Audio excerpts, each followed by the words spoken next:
کل کے جمعہ دن، جمعہ کے دن جو تیاری کرتے ہیں جمعہ کی وہ کرتے ہی ہے۔ حضرت ابو ہریرہ رضی اللہ تعالی عنہ ایک روایت اسے اللہ رسول صلی اللہ علیہ وسلم بیان کرسن ان فی الجمعۃ لساعہ کہ جمعہ کے دن ایک ٹائم، ایک سمے ایسا ہے لا یوافقها عبد مؤمن یسأل اللہ فیہا خیرا کہ اس ٹائم میں جو مسلمان بھلائی کی دعا مانگے گا، اے اللہ ہم کو بپشہ دے دو، اے اللہ ہم کو مال دے دو، اے اللہ مدرسہ کو ترقی دے دو، اے اللہ ہم کو عبادت میں دل لگا دو، اچھے کام کی جو دعا مانگے گا، اللہ آتاہ ایاہ، اللہ تعالیٰ اس کی دعا کو ضرور قبول کرے گا۔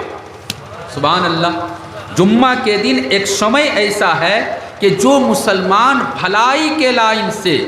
بھالو کاجر جننے اچھا کام کے لیے جو بھی دعا مانگے گا اللہ اس کی دعا کو قبول کرے گا۔ এখন হলো দুইটা কথা, নাম্বার এক